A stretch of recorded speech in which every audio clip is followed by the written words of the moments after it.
Back in January of this year, the YouTube user known as VenomFangX released a video entitled 9 Reasons Why It's Time for Thunderfoot to Quit. In it, he made the astonishing claim that the Big Bang Theory had been predicted by its description in the Old Testament of his Bible, and not particularly surprisingly, shortly afterwards, Thunderfoot was courteous enough to take the time to tear up his claims and stuff them roughly back up his arse in the 35th installment of his Why Do People Laugh at Creationist series. In that same episode, Thunderfoot challenged Venom, also known as Sean, to produce a single verifiable biblical revelation to scientific knowledge, and sometime later Sean returned with not one but 2 in his video Thunderfoot Serves Death. There he claimed that the discovery of ocean currents by Matthew Maury was scripturally inspired, and that the aseptic hand-washing techniques developed by Ignaz Semmelweis were in fact first described in the Old Testament. Predictably, Thunderfoot responded to these pungently ambitious claims with Why Do People Laugh at Creationist 36, where he once again helped Sean squeeze them back up where they came from. It was at this point that I decided to put my oar in and produced Holy Hallucinations 19 in order to help mop up the puddles of intellectual vomit and to make a few points of my own. In that video, I made the observation that his earlier assertion that the Bible contained a description of the Big Bang was somewhat at odds with the stance he'd taken on YouTube as a young Earth creationist before his leave of absence. Let's take a moment to refresh our memories with regards to exactly what I said. Also, I was under the impression that you believed that your world was created in 7 days, so I was surprised to see you taking credit for your book predicting an event that happened almost 14 billion years ago.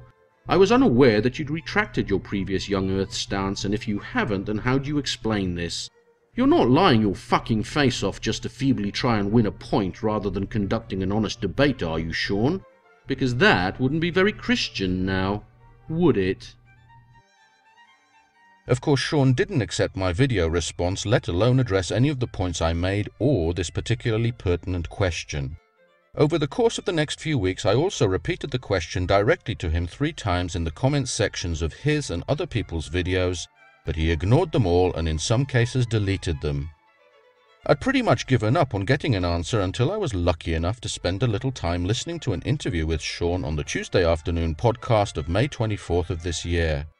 So with what I've just said in mind, I got somewhat excited when I heard the following. Well, let me ask you this. I recall you took a lot of your inspiration from Kent Hovind. Do you still see him as an inspiration, someone you follow, or has that changed at all? Have you moved towards the more kind of philosophical aspect of Christianity?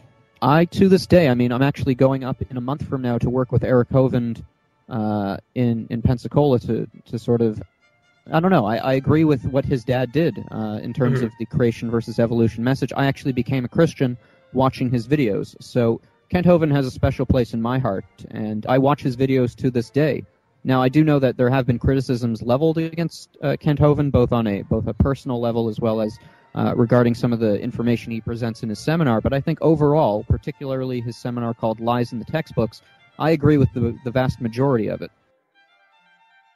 Kinda sounds like he answered the question for me, doesn't it? I think everyone would be hard-pressed after hearing that to argue that Venom's no longer a young Earther, but as if that wasn't enough to get my juices flowing, I almost pissed my pants in delight when I heard this. So you would still consider yourself a young Earth creationist?